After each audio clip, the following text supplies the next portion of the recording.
अस्सलामु अलैकुम रहमतुल्लाहि व बरकातहू। मेरे दोस्तों बुजुर्ग बंधुगण, এই যে নকশাটা দেখতেছেন, এই কবজটা খুব ভয়ঙ্কর এবং খাতারনাক। আমি যতগুলি কবজে আপনাদেরকে দিচ্ছি সবই পরীক্ষিত এবং 100% কাজের রেজাল্ট পাওয়া। এই কবজটার কাজ হলো বশীকরণ কাজ। সে দেশে থাকুক আর দেশের বাইরে থাকুক, পৃথিবীর যেই প্রান্তে থাকুক, ইনশাআল্লাহ সে আপনার কাছে আসতে বাধ্য হবে। খোদার কসম করে বললাম। আমি এই কাজটা দিয়ে প্রবাসী ভাইয়ের এক কাজ করেছি। মানে স্ত্রীটা খুব অসহায়, ভাই যায় বিদেশের বাইরের রাষ্ট্রে যায়, মানে বাড়ি ঘরের কথা ভুলে গেছে, ওখানে রং তরঙ্গ দেখিয়া, তো সেই রং তরঙ্গকে একদম দিছি ফাটায়া, আল্লাহরই নাম লয়া। তো এই কাজটা করতে হবে। অবৈধভাবে কোনো কাজ করা যাবে না, অন্যায়ভাবে কারো উপর প্রয়োগ করা যাবে না।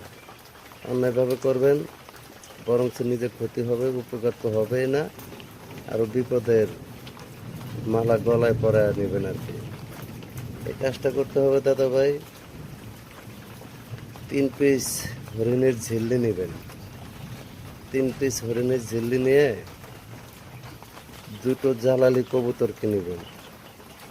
একটি জালালি কবুতর জবাই করে সেই কবুতরের রক্ত দেয়া এই তাবিজখানা অঙ্কন করিবেন।